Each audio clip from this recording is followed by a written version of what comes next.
高雄市安省明年要成立全台第一间台语实验国小，用全台语浸水式的环境甲各款的科目。台南市也有机关咧设台语浸水式教学国小。即马伫全台人口上侪的新北市，也有机关发现台语家庭的囡仔读国校的时阵会拄到语言不通的问题，要求市府伫国小的时阵开始推设台语浸水式教学。教育局是承诺会找学校为部分科目开始先来班。高雄安省明年要成立全台头一间台语实验学校，伫台南也有机关咧推设成立台语实验学校。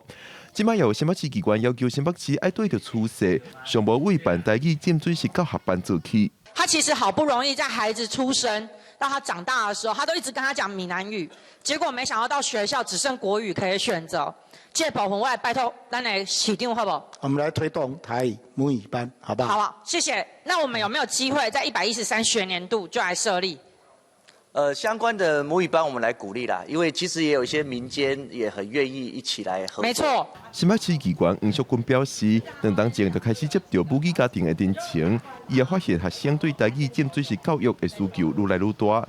因在闭巡的时，新北市长侯友宜对台语浸水式教育表达正面支持的态度。黄淑君认为，其他母语会当做到浸水式教育，台语嘛做会到。50当前，咱台湾的教育大部分嘛是用台语在上课，但是只是讲时代的演变，但是台湾是一个足多元的国家哦，所以基本上伫新北市针对原住民、原住民，咱嘛有推广族语的沉浸式浸水式的教育，所以变讲台语为什么无咧？新北市教育局承诺会找有意愿的学校，针对社会、历史这个科目，优先推设台语浸水式教育班。